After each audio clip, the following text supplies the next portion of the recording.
अच्छा, terminal bronchioles are lined by which type of epithelium? तो ये आपके साथ है सिंपल क्यूबॉइडल सिलिएटेड एपिथेलियम। ये एसके 21 वॉल्यूम 2 और उसका पेपर नंबर 4 है। एपिथेलियम्स को जान लें, ठीक है। कुछ कुछ जो इम्पोर्टेंट है, एपिथेलियम्स पे हर एग्ज़ाम में एक या दो एमसीक्यूज़ लाजमी आते हैं, ठीक है। तो आपने इसको लाजमी रट्टा करने होंगे। हर एग्ज़ाम में एक या दो एमसीक्यूज़ इससे लाजमी आते हैं, दो तो आते हैं, ठीक है। तो सिंपल स्क्वेमस आपके साथ ब्लड वेसल्स पेरिकार्डियम पेरिटोनियम में होता है, कॉर्निया में lymphatic vessels alveoli parietal layer of the बोमेंस capsule में होगा और लूप ऑफ हेनले में, ठीक है। क्यूबॉइडल, अभी सिंपल की बात कर रहे थे, ये स्क्वेमस था, अभी क्यूबॉइडल है।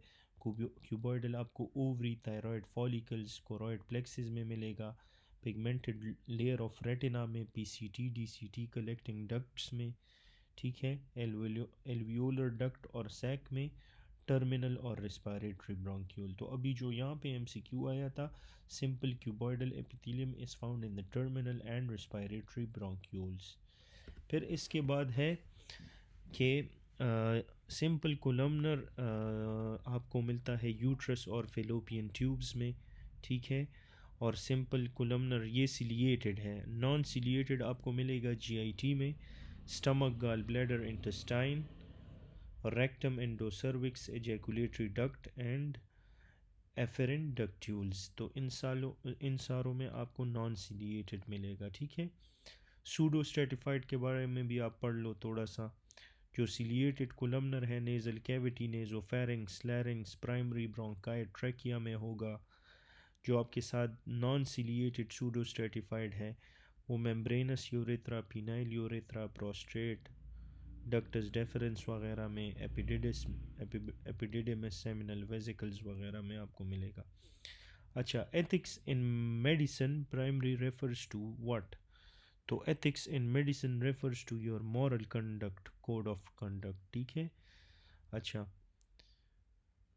फिर है new born presents with bilateral cataract, the mother reports a febrile illness during the first trimester, which intrauterine infection is most commonly associated with this finding?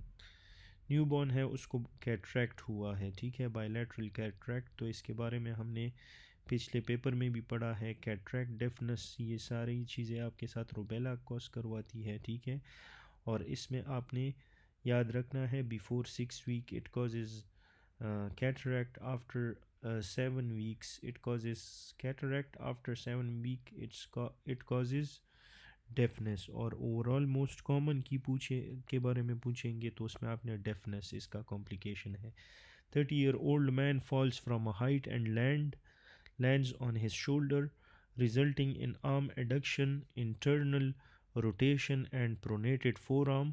Waiter tip की बात कर रहे हैं। तो वेटर स्टिप जो है आपके साथ, it is a damage in which part of the brachial plexus? तो it is in the upper part of the brachial plexus, ठीक है। 25 year old man is tackled during a football match, receiving a blow to the lateral side of his knee. He complains of pain on the medial aspect of the knee and difficulty in walking. Which of the following structure is most likely injured along with the medial collateral ligament? तो 25 year old man है, ही tackle during football, उसको lateral side of the knee पे एक blow मिला है, ठीक है, और medial aspect of the knee पे पेन हो रहा है, डिफ़िकल्टी इन वॉकिंग, ठीक है। तो इसमें आपके साथ कौन सा लिगामेंट डैमेज होगा? That will be your medial meniscus, ठीक है, medial side. The MCL resist valgus stress, और मीडियल मेनिस्कस जो है is attach to the MCL commonly. Lateral meniscus आपके साथ जो है, it is less commonly involved. Tibial artery injury is rare in isolated MCL injury. ACL injury में आपको severe trauma मिलेगी, but medial meniscus injury is classic. तो वैसे ये इतनी अच्छी एक्सप्लेनेशन इन्होंने नहीं दी है, लेकिन आप बस ये याद रखो कि MCL जो है मीडियल लिगामेंट जो है आपके नी में, एक मीडियल साइड पे होगा, एक लेटरल साइड पे। मीडियल में आपको मीडियल मेनिस्कस मिलता है, लेटरली आपको लेटरल मेनिस्कस मिलता है। तो अभी इस पेशेंट को जो है उसको medial aspect of the knee पे पेन हो रहा है, तो मीडियल एस्पेक्ट में आपको मीडियल मेनिस्कस ही मिलेगा। Patient is unable to dorsiflex the foot, ठीक है। Which of the following is the most likely involved, तो ये आपके साथ मैंने आपको कहा था TIPPET, पेरोनियल डॉर्सीफ्लेक्शन और पेरोनियल में डॉर्सीफ्लेक्शन होगा। तो ये अभी आपके पास इन्होंने पेरोनियल सुपरफिशियल लिखना है या डीप, तो इसमें आप याद रखो कि इट इज़ डीप पेरोनियल, सही है। 25-year-old patient presents with recurrent pulmonary tuberculosis infection despite adequate treatment courses. Which of the following underlying condition is most likely responsible? तो 25-year-old patient है, he has recurrent pulmonary tuberculosis infections despite adequate treatment courses. Which of the following underlying condition is most likely responsible? ठीक है, तो इसके लिए कौन सा condition responsible होगा, और ऑप्शंस भी देख लेते हैं। That is your common variable immuno deficiency. तो ये कॉमन वेरिएबल इम्यूनो डिफिशेंसीज जो है, ये सारे के सारे immunodeficiencies are very very important, ठीक है। तो अगर इसके बारे में हम पढ़ लें तो ये बहुत अच्छा होगा, ठीक है। This is a very important topic, सही है, फॉर स्पेशली फॉर पार्ट 1, इसलिए मैं आपको ये पढ़ाना चाहता हूँ, ठीक है। मुझे एक सेकंड दे। अच्छा जी,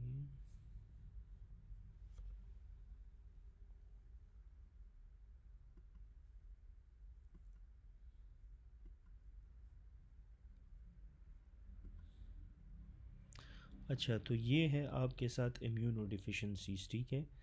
तो इसके बारे में यू शुड नो, ठीक है। जो फर्स्ट है आपके साथ बी सेल डिसऑर्डर्स हैं, इसको मैंने याद किया है ABC के साथ, ठीक है। पहले ए को याद रख लो IgA, बी से ब्रूटिन जिसे हम एक्स लिंक ए गैमा ग्लोबिनीमिया कहते हैं, और सी से कोविड याद रखो। यहाँ पे आपके पास जो MCQ आया था वो कोविड पे था। तो अभी अगर आपको कोविड के बारे में जानना है तो it is a defect in the B cell differentiation, ठीक है। बी सेल को प्लाज्मा सेल्स में डिफरेंशिएट नहीं कर सकता, चाइल्डहुड में प्रेजेंट होता है।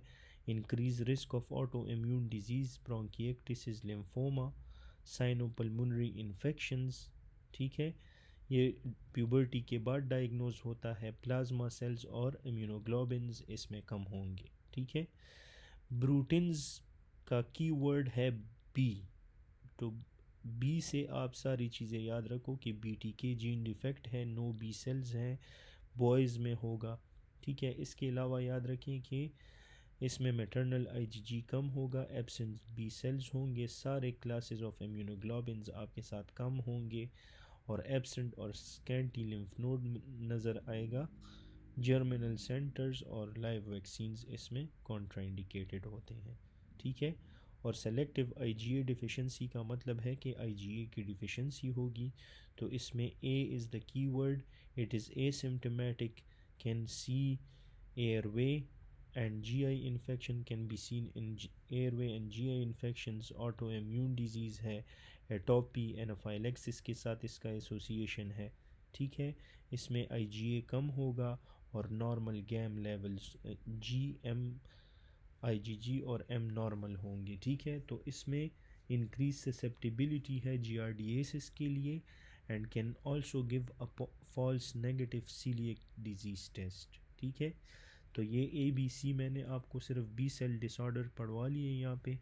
टी सेल अगर आगे MCQ आया तो उसमें ये और भी डिस्कस कर लेंगे। तो ये बी सेल डिसऑर्डर्स हैं, इसमें ABC याद रखें। टी सेल डिसऑर्डर्स में आपके साथ thymic aplasia, interleukin 12 receptor deficiency आती है, हाइपर IG जिसे जॉब सिंड्रोम कहते हैं, और क्रॉनिक म्यूकोक्यूटेनियस कैंडिडिएसिस आता है। फिर मिक्स्ड बी और टी सेल डिसऑर्डर्स हैं, ठीक है। तो इसमें आपके साथ severe combined immunodeficiency ataxia telangiectasia hyper IgM syndrome Wiskott Aldrich है, और फेकोसाइट डिसफंक्शन में ल्यूकोसाइट एडहेजन, चिडियाक हैगैशी और सीजीडी। तो ये आपके साथ जो है बहुत इम्पॉर्टेंट है पार्ट वन में। इनमें से हर एग्ज़ाम में इनमें से 2 से 3 एमसीक्यूज़ लाजमी देते हैं, ठीक है। तो ये टेबल आप देख लो, 115 पेज पे है। This is a very important. मैंने सिर्फ first B cell disorders discuss कर लिए। अगर आगे और एमसीक्यू आए we can then come to T cells और रेलेवेंट चीज़ें पढ़ लेंगे, ठीक है। अच्छा, फिर है उसमें तो 25 ईयर ओल्ड पेशेंट है, उसको रिकरेंट पल्मोनरी टीबी है despite adequate treatment course, which of the following underlying condition is most likely responsible. तो इसमें आपके साथ है कॉमन वेरिएबल इम्यूनोडिफिशेंसी, ठीक है, कॉमन वेरिएबल इम्यूनोडिफिशेंसी। अच्छा, फिर आते हैं कॉमन वेरिएबल इम्यूनोडिफिशेंसी में आईजीजी और आईजीए की लेवल आपके साथ कम हो जाएगी, presence in adults, recurrent infections होंगे, ऑटो इम्यून डिजीज़ है, एसएलई आईटीपी, जीआई माल एब्जॉर्प्शन लिम्फोमास के साथ एसोसिएटेड होता है। फिर है patient receives a blood transfusion and immediately develops back pain, shortness of breath and tachycardia, which of the following is the most likely diagnosis। तो patient को blood transfusion और immediately ही develops back pain, shortness of breath and tachycardia, ठीक है। तो इसको क्या problem है, उसको ट्रांसफ्यूजन हुई है, उसके बाद उसको back pain, shortness of breath, tachycardia वगैरह नज़र आ रहे हैं। तो this is acute haemolytic transfusion reaction, ठीक है। एक्यूट हेमोलिटिक ट्रांसफ्यूजन रिएक्शन आपके साथ इसमें it is caused by immediately and by ABO incompatibility. Secondly, इसके क्लिनिकल फीचर्स में आपको fever, chills, hypotension, back flank pain, haemoglobinuria, tachycardia वगैरह, यू विल सी दिस। अच्छा, टाको जो है, टाको आपके साथ होता है फ्लूइड ओवरलोड, ये आपके साथ डेवलप ओवर हॉर्स होता है, mainly dyspnoea, hypertension, oedema cause करवाएगा। ट्रॉली जो है आपके साथ ये भी कोई इन्फेक्शंस हैं, तो acute lung injury within 6 hours, lung injury है sorry within the 6 hours. ये 6 हावर्स पे भी पार्ट वन ने एमसीक्यू दिया है कि ट्रॉली कितने घंटों के अंदर होती है, तो 6 हावर्स में। Hypotension, hypoxia, no haemolysis, febrile non haemolytic reactions किसे कहते हैं, जिसमें आपके साथ माइल्ड फीवर, चिल्स होंगे एंड डेवलप्स ड्यूरिंग और शॉर्टली आफ्टर ट्रांसफ्यूजन, ठीक है, not back pen.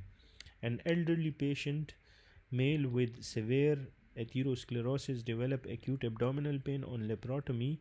The small intestine appear dark in color and the superior mesenteric artery is sclerotic.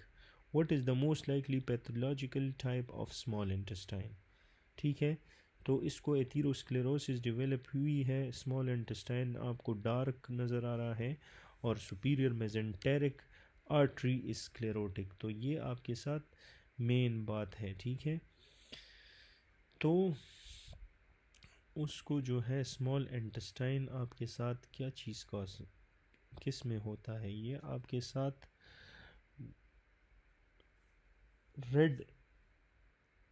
Red infarct में आपके साथ कौन सी चीज़ें इन्वॉल्व होती है, उसमें testes, intestines, livers and lung, they are involved in the red infarct. लेकिन यहाँ पे SMA इज स्क्लेरोटिक, तो ये आपके साथ बिल्कुल यही रेड इन्फार्क्ट की तरफ जाता है। पेल इन्फार्क्ट आपको स्प्लीन, किडनी और हार्ट में मिलता है।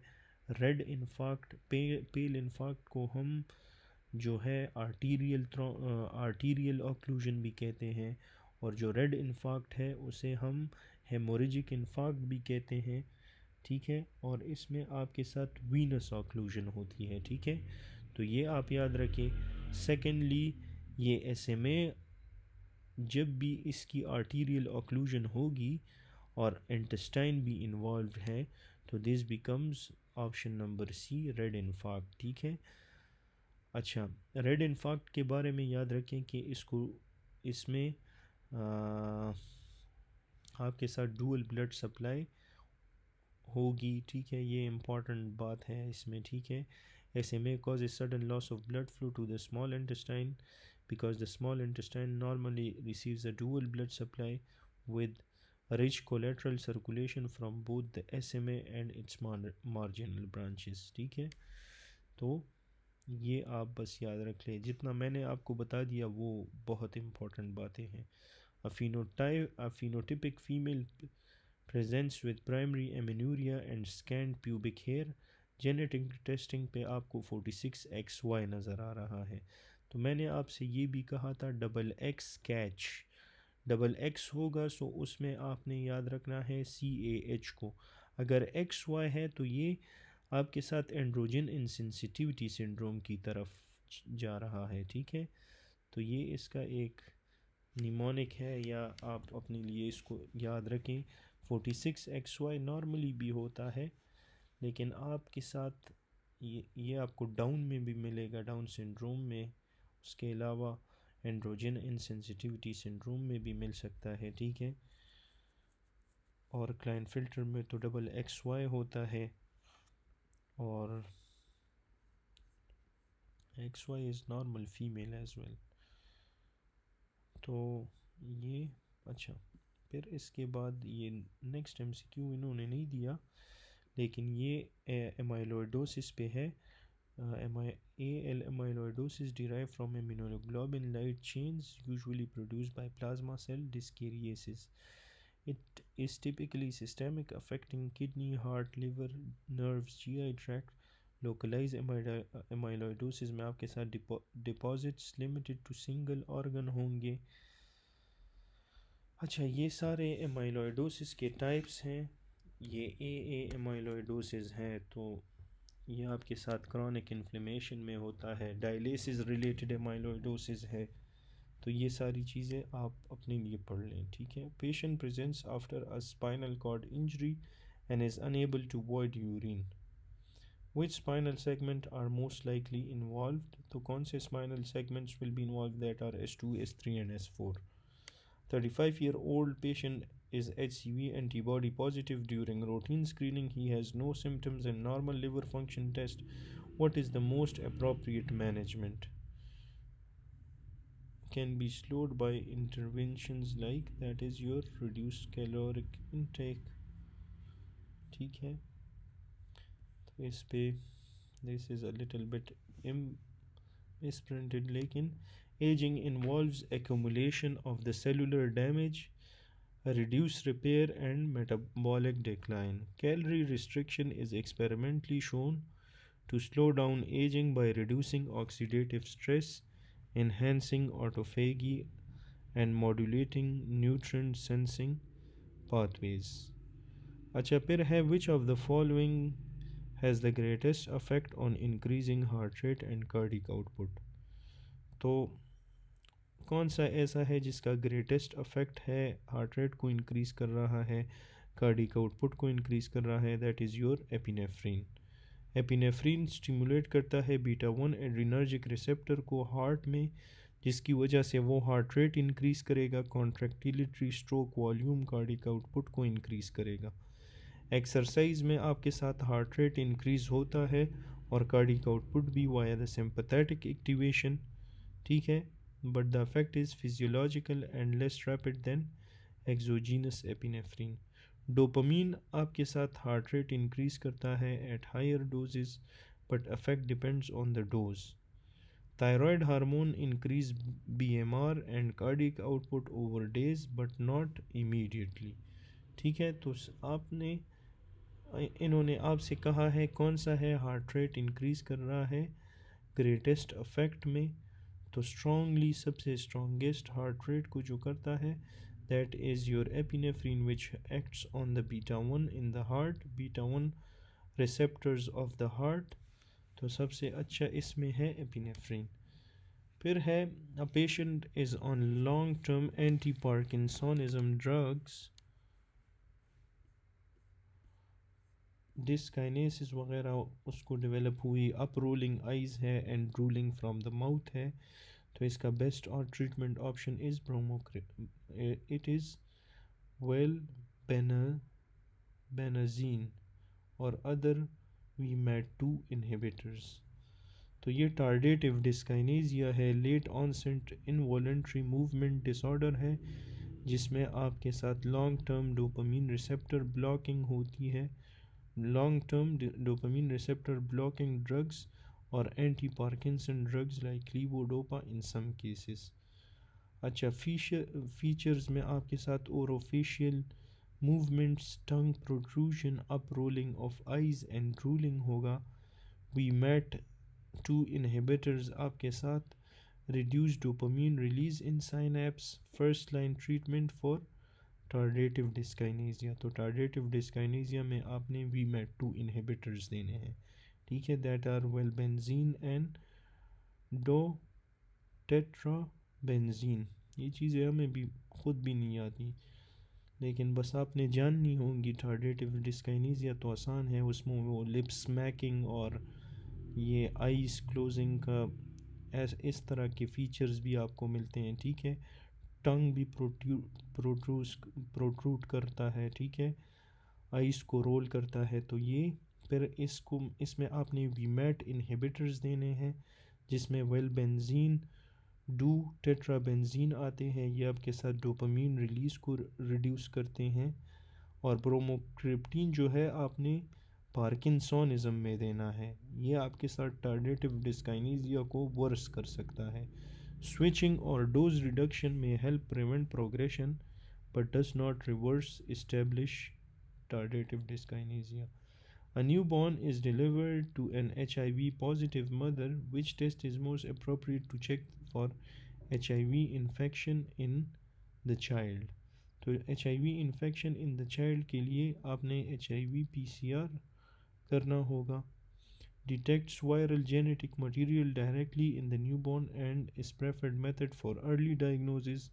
Maternal antibodies can cross the placenta, so serological tests, ELISA, Western blot, are unreliable in infants more than 18 months.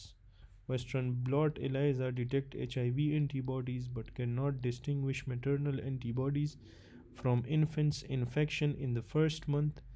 A rapid antibody test also unreliable in newborn due to maternal antibody interference.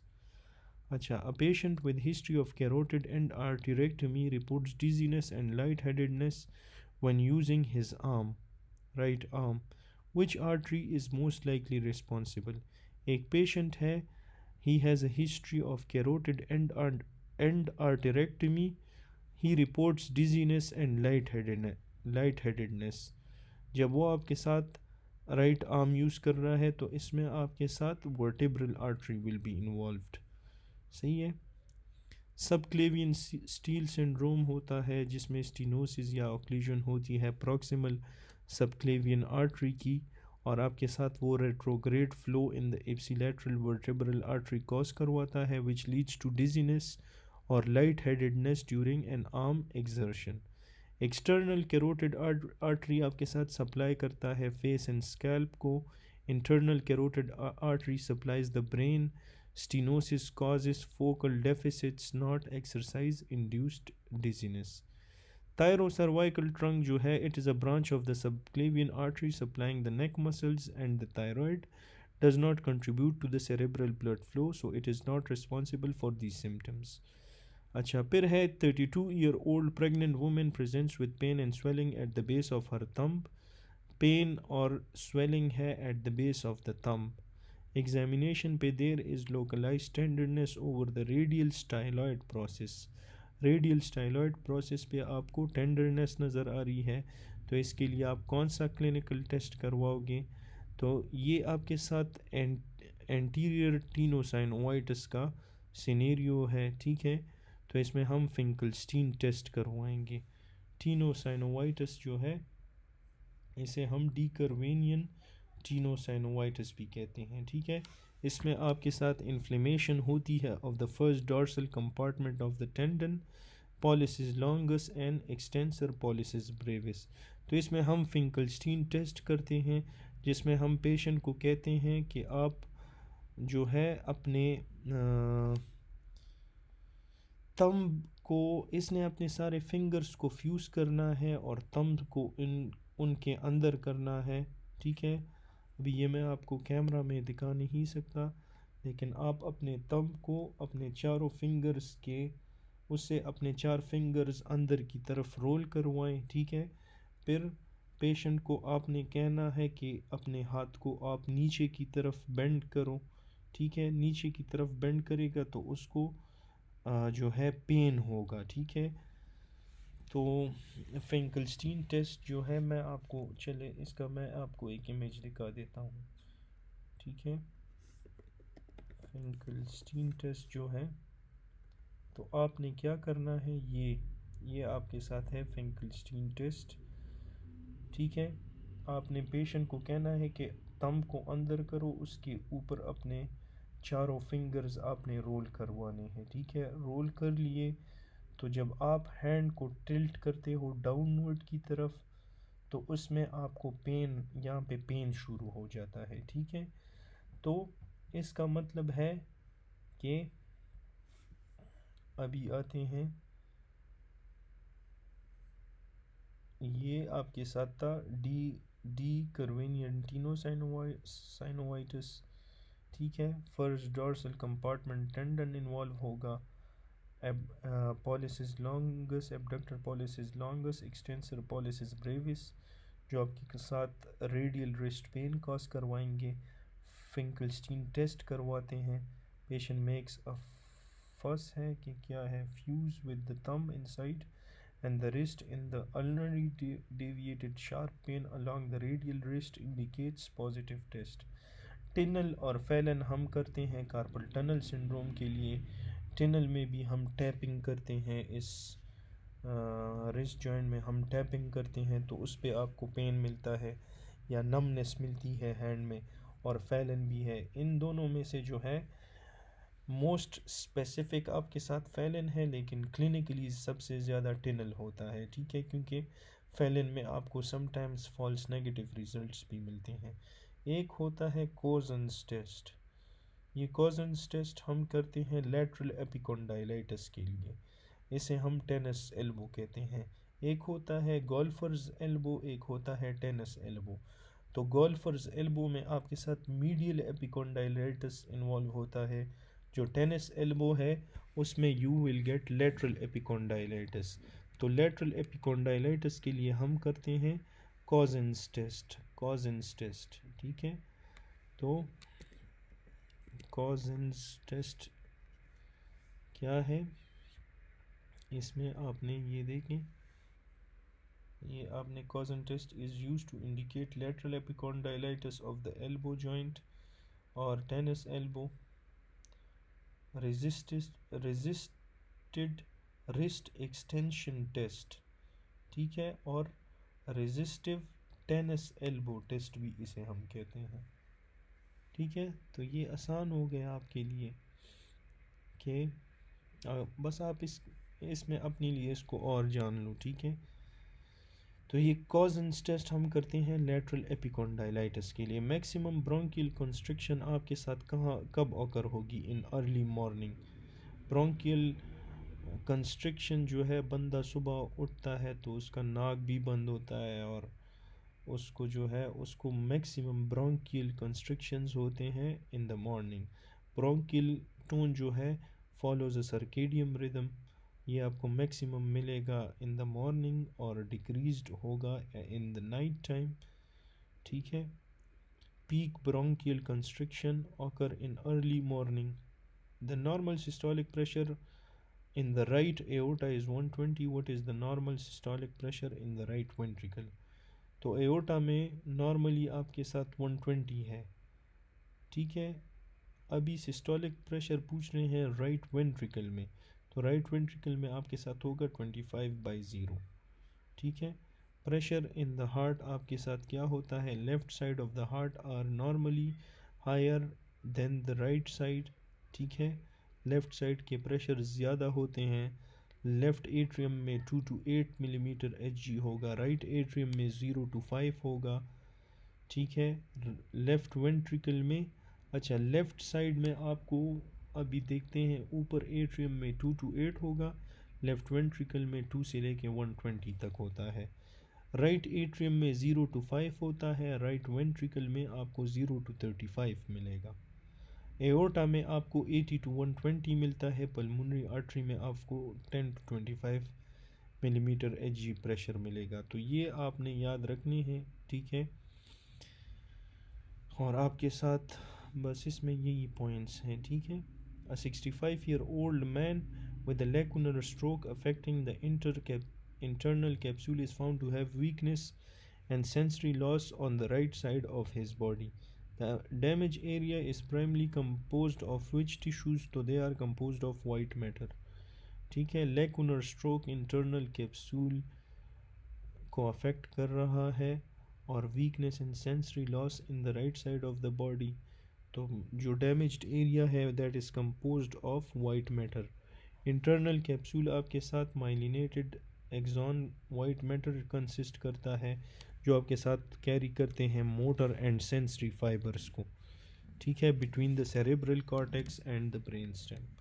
Grey matter में आपके साथ neuronal cell bodies भी होती है, ठीक है। A cartilage tissue section has grossly white appearance, which of the following is responsible for this appearance? तो cartilage में आपको ग्रॉसी वाइट अपीयरेंस नज़र आ रही है, this is because of GAGs, glycosaminoglycans, ठीक है, उसकी वजह से। Trypsinogen is an inactive zymogen that requires activation. Which of the following best describes its activation? तो ट्रेप्सिनोजिन को एंटीरोकाइनेज या एंटीरोपेप्टाइडेज भी उसे कहते हैं, वो आपके साथ इस पे लगता है एंड इट कन्वर्ट्स ट्रेप्सिनोजिन इनटू ट्रेप्सिन, ठीक है। एंटीरोकाइनेज ड्यूडिनल म्यूकोजा से सिक्रीट होता है और ये आपके साथ ट्रेप्सिनोजिन को जो आपके साथ क्लीव करता है या उसको कन्वर्ट करता है इनटू ट्रेप्सिन। अगर लो पीएच होगा it will activate pepsinogen to pepsin, ठीक है। 58-year-old man presents with urinary urgency, urinary incontinence and sexual dysfunction. What is the investigation of choice? urgency, incontinence और dysfunction है उसको, ठीक है। यूरिनरी अर्जेंसी, यूरिनरी इनकॉन्टिनेंस, तो ये आपके साथ इन्वेस्टिगेशन ऑफ चॉइस में आपने post void residue PVR urine measurement आपने करना है, प्रोस्टेट को आपने देखना है, BPH को रूल आउट करना है। ये PVR मेजरमेंट में सिंपल नॉन इन्वेसिव है और इसमें आप देखते हो कि ब्लैडर कितना कम्प्लीटली एम्प्टी होता है। ओल्डर मैन में अर्जेंसी इनकॉन्टिनेंस होती है, ठीक है, तो इसका कॉज आपके साथ BPH या डेट्रूजर ओवर एक्टिविटी होता है। MRI is not first line unless neurological deficits are suspected. अगर न्यूरोलॉजिकल डेफिसिट्स होंगे तब आपने MRI करनी है। यूरोडायनेमिक स्टडीज़ आप कब करते हो? Urodynamic studies provide bladder function assessment but are usually second line after PVR। तो पहले आपने PVR करना है, फिर यूरोडायनेमिक स्टडीज़ कर सकते हो।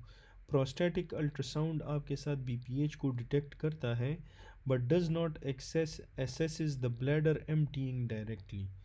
BPH तो डिटेक्ट करता है लेकिन ब्लैडर एम्प्टीइंग के बारे में आपको इतना एक्यूरेटली नहीं बताता, ठीक है।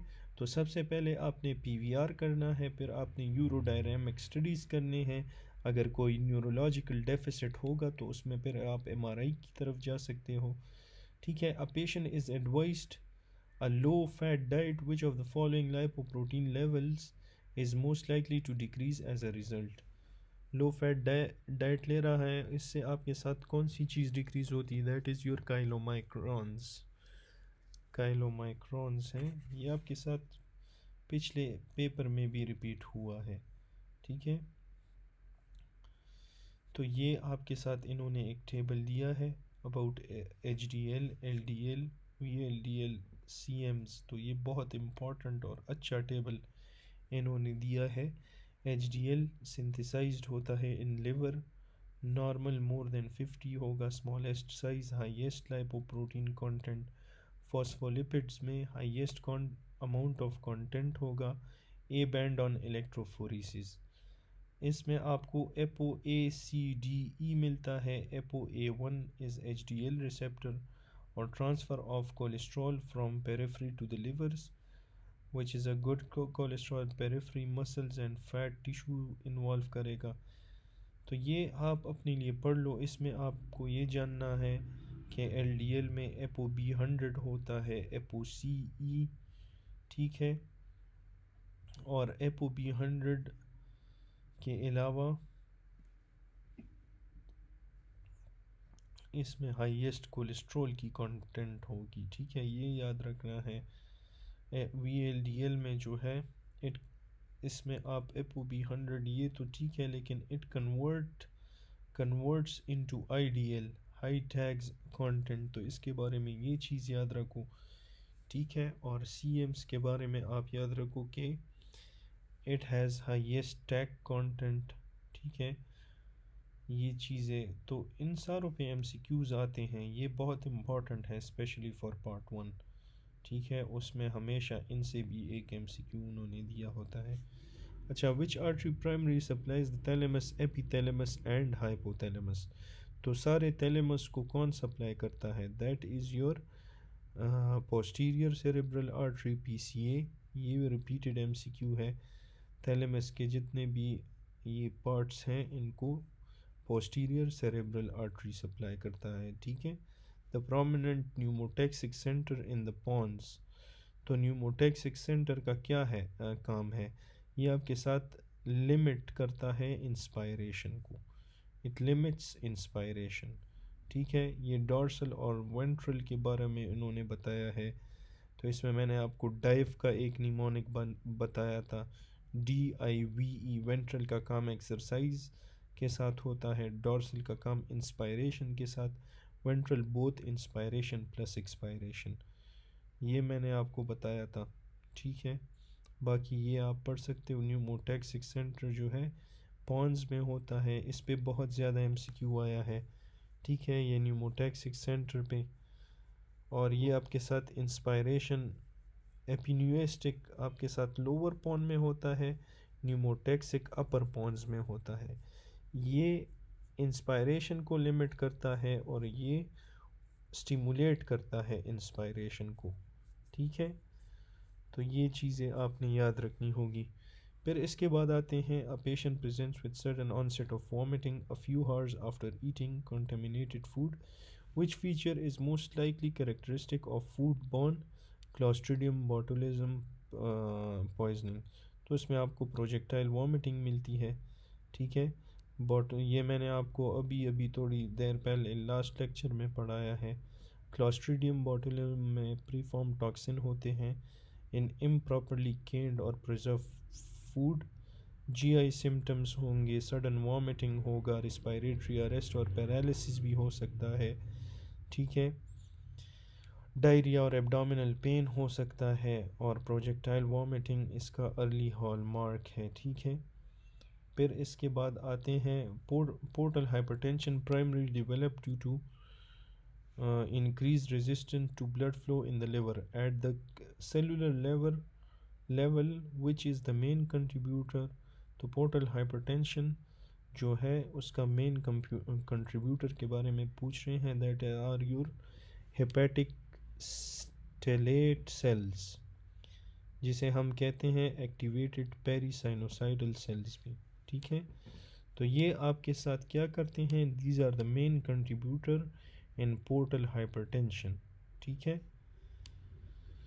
अच्छा, हेपेटिक स्टेलेट सेल्स जो हैं, जब ये एक्टिवेट होते हैं बाय इंजरी और फाइब्रोसिस, ये आपके साथ कोलेजन प्रोड्यूस करते हैं, कॉजिंग साइनोसाइडल फाइब्रोसिस, जिसकी वजह से इंट्राहेपेटिक रेजिस्टेंस इंक्रीज होगा and it will cause portal hypertension. Endothelial dysfunction में you will have reduced nitric oxide production contributes,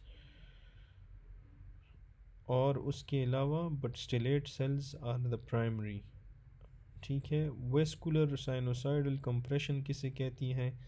ये it describes the effect caused by fibrosis and stellate cell activation, not the primary cellular driver.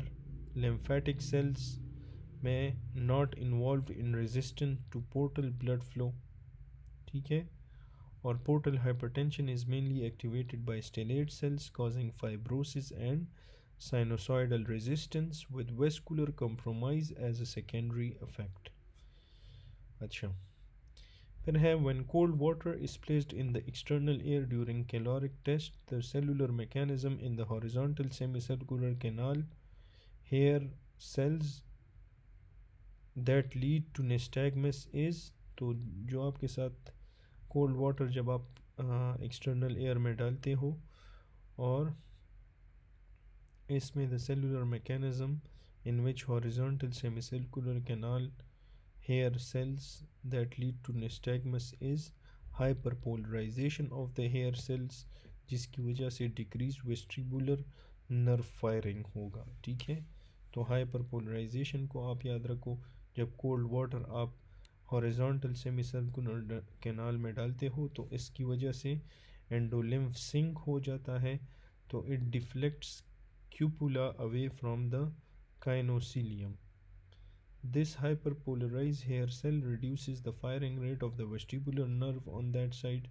The asymmetry between left and right vestibular firing triggers the uh, vestibulocular reflex, causing slow eye movement towards the irrigated air and fast nystagmus away. अच्छा, the middle ear bone ossicle incus malleus incus stapes primary function is, तो middle ear bones का function आपसे पूछ रहे हैं। तो इनका primary function आपके साथ क्या है कि ये साउंड को एम्पलीफाई करता है, ठीक है। इसका सबसे पहले फंक्शन ये है, तो ये है कि forms mechanical lever system between tympanic membrane and oval window.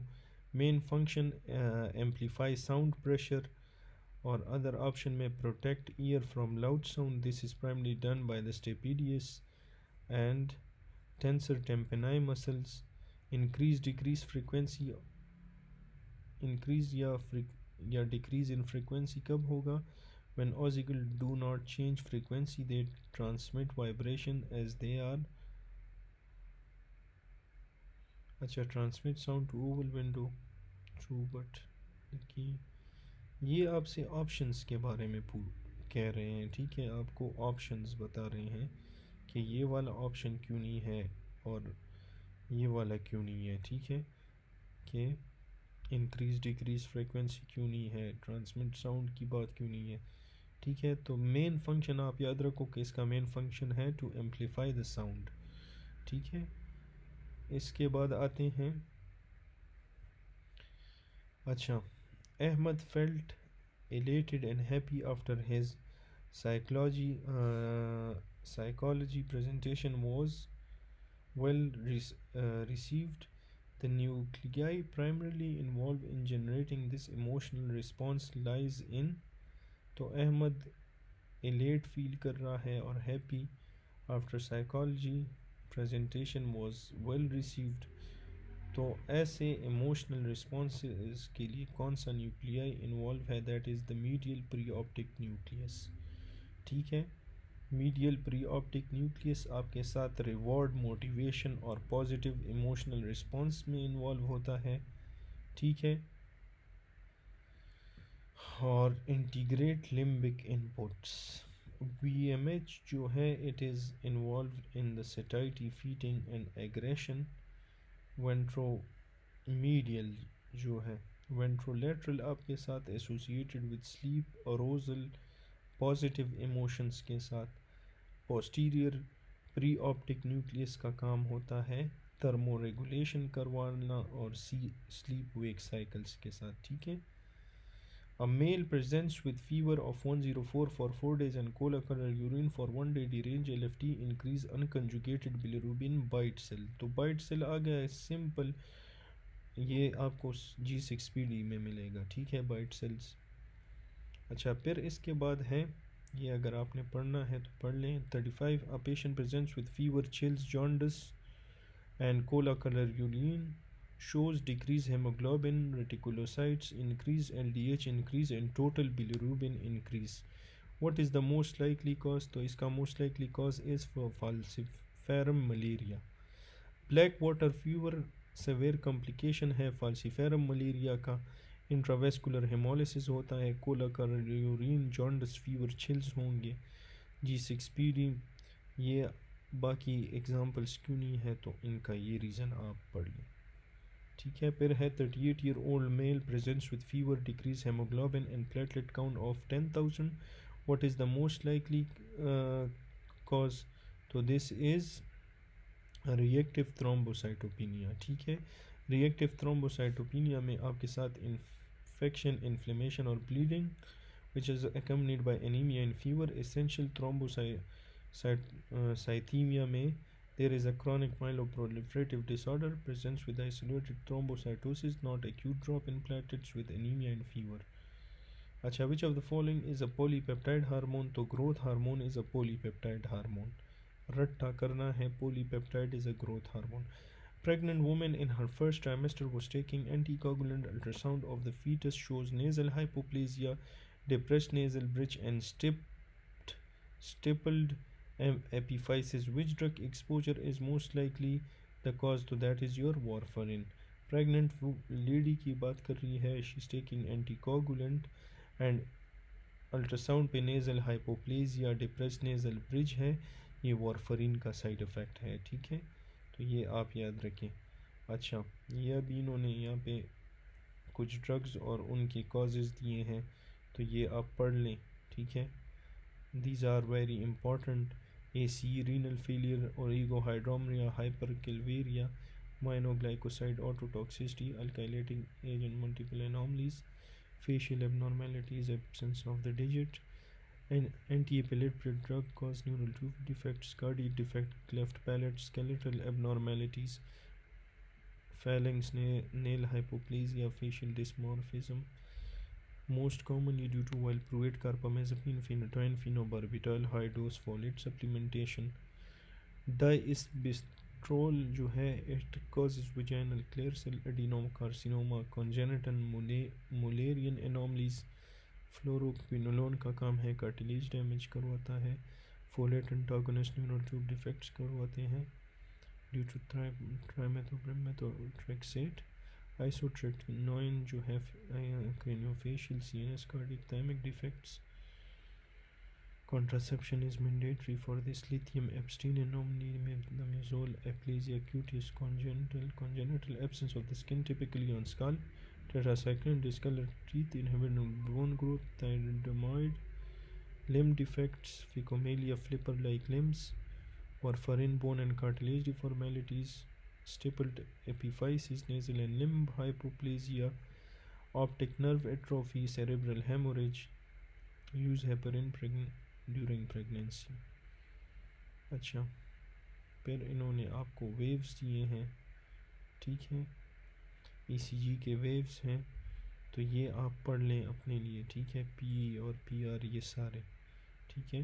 अभी we'll go to a patient presents with cysturia and gallstones suggesting fat malabsorption. Which vitamin deficiency is most likely? तो इसमें आपके साथ रेटिनोइक एसिड की deficiency होगी।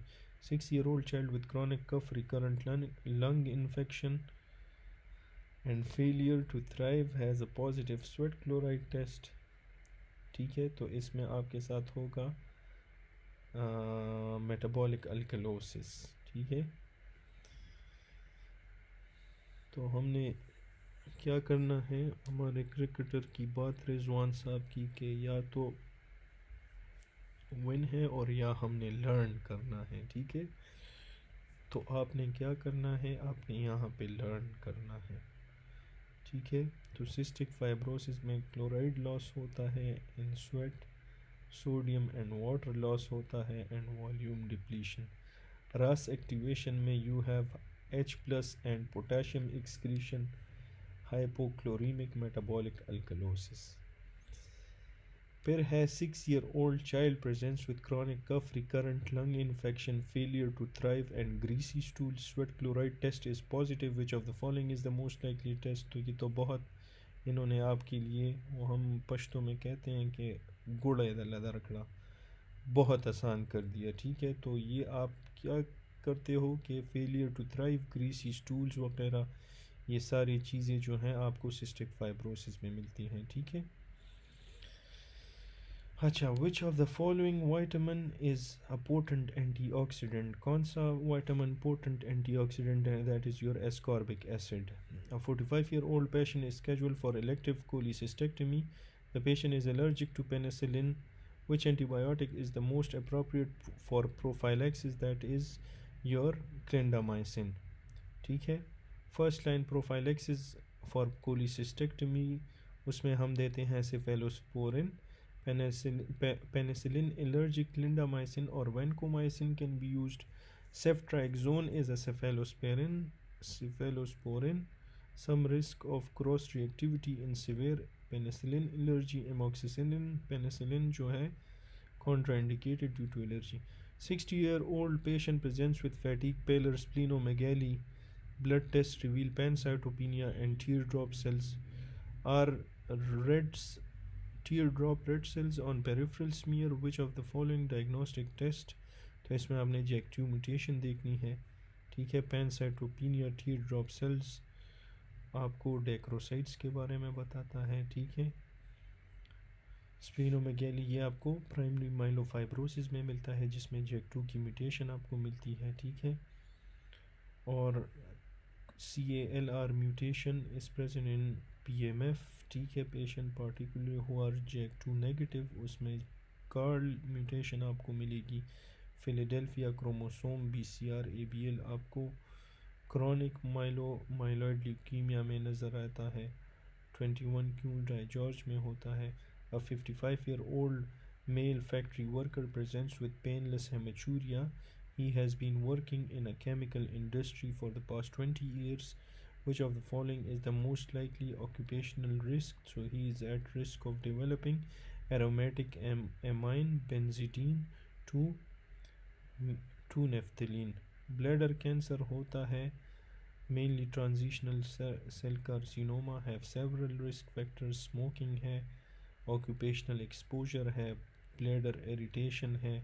ठीक है, अच्छा, which of the following is a killed vaccine? तो killed vaccine is your tetanus toxoid. Regarding measures of central tendency, which of the following is the middle having equal number of values on both side? तो equal number of values on both side is your option number C, option number D, mean. ठीक है, median, median.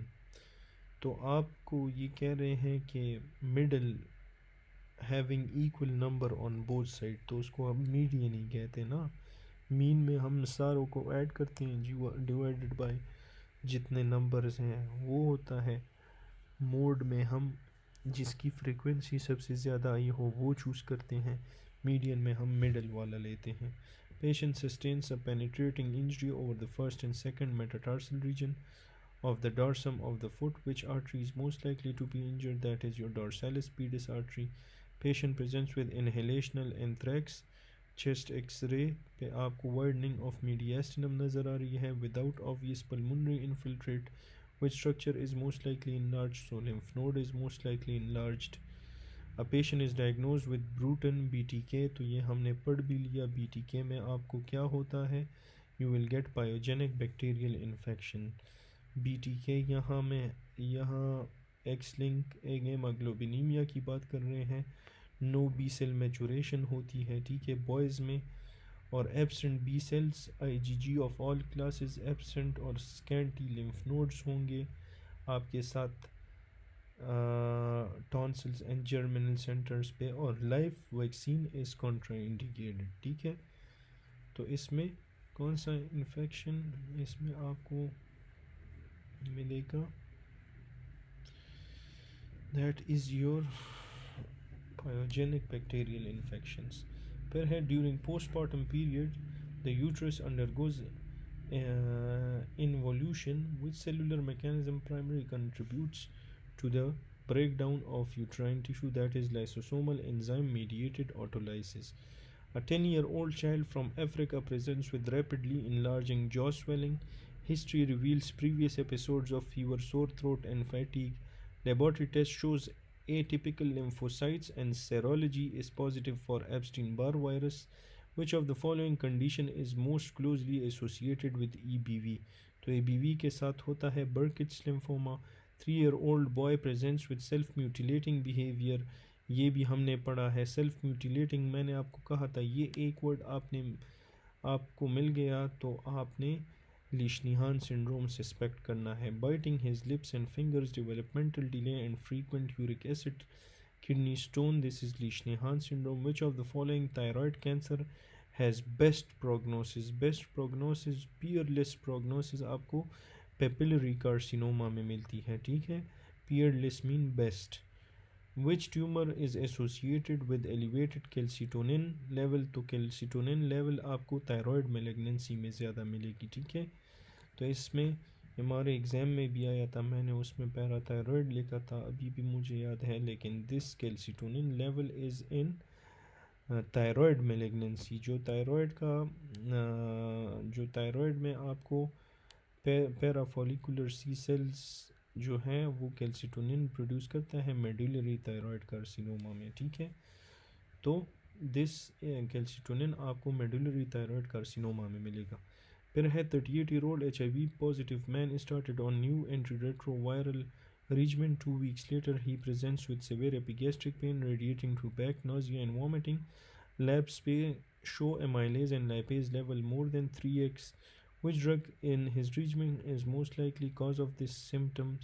तो ऐसा कौन सा anti-HIV drug है जिसने आपके साथ serum amylase lipase level increase किया है, 3x ज़्यादा किया है? That is your didanosine. ठीक है, तो डाईएडिनोसिन पैंक्रेटाइटिस करवाता है. जाइडोविडीन आपके साथ जो है मैरो सप्रेशन करवाता है. ये बहुत इनको आजकल पसंद है. Which antiretroviral drug is associated with tingling and peripheral neuropathy? तो टिंगलिंग और पेरिफेरल न्यूरोपैथी में आपने डाईएडिनोसिन देना है. पैंक्रेटाइटिस में डाईएडिनोसिन, टिंगलिंग और पेरिफेरल न्यूरोपैथी में डाईएडिनोसिन. ठीक है, और मैरो सप्रेशन में जाइडोविडीन. ठीक है. A patient present with recurrent episodes of malaria despite using mosquito nets and repellent. What should be the next step in prevention? The next step in prevention is your primaquine. ठीक है, primaquine. अच्छा, patient को जो है recurrent malaria despite prevention measure relapsing malaria caused by vivax या oval. ठीक है, तो वाइवैक्स या ओवेल में हम क्या देंगे? प्राइमाक्विन. और मेफ्लोक्विन हम देते हैं प्रोफाइलेक्सिस एंड ट्रीटमेंट के लिए, but not eradicate liver hypnozoite. Proguanil जो है प्रोफाइलेक्टिक और रिलैप्स के लिए, not for relapse. Artemether for blood stage parasite के लिए. अच्छा, patient receive a vaccine approximately how long does it take for protective immune memory to develop? So it is 1 week. ठीक है, 1 week में immunity develop होती है. 45-year-old patient undergoing chemotherapy for breast cancer complains of severe nausea and vomiting shortly after treatment. Which of the following medication is most appropriate for preventing post chemotherapy nausea and vomiting? So that is your ondansetron. 16-year-old girl presents with short stature, primary amenorrhea, and widely spaced nipple. On examination, she has webbed neck and low set ears. Which of the following is your most likely carried up? That is your Turner syndrome, 45X0. 30-year-old male, उसको है painless cervical lymphadenopathy, B symptoms भी है.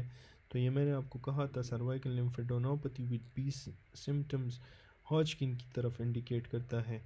Nodular lymphocyte predominance popcorn cells भी आपको नज़र आ रहे हैं. ठीक है, तो ये आपको किस चीज़ में मिलेगा? लिम्फोसाइट प्रीडोमिनेंट हॉजकिन लिम्फोमा में. ठीक है, इसके फिर वो 4 टाइप्स हैं वो आप देख लें. 25-year-old patient presents with muscle cramp, tetany and positive chopstick sign, chopstick sign आपको किस चीज़ में मिलता है? हाइपोकैल्सीमिया में। लेबोरेटरी में लो कैल्शियम है, हाई फॉस्फेट, और इन यूरिनरी कैल्शियम ज़्यादा है। Which of the following is the most likely diagnose? तो ये आपके साथ प्राइमरी हाइपोपैराथायरॉयडिज्म है। अच्छा, ये प्राइमरी हाइपोपैराथायरॉयडिज्म है। फिर इसके बाद है 30 year old female. She is G2P2 pregnancy.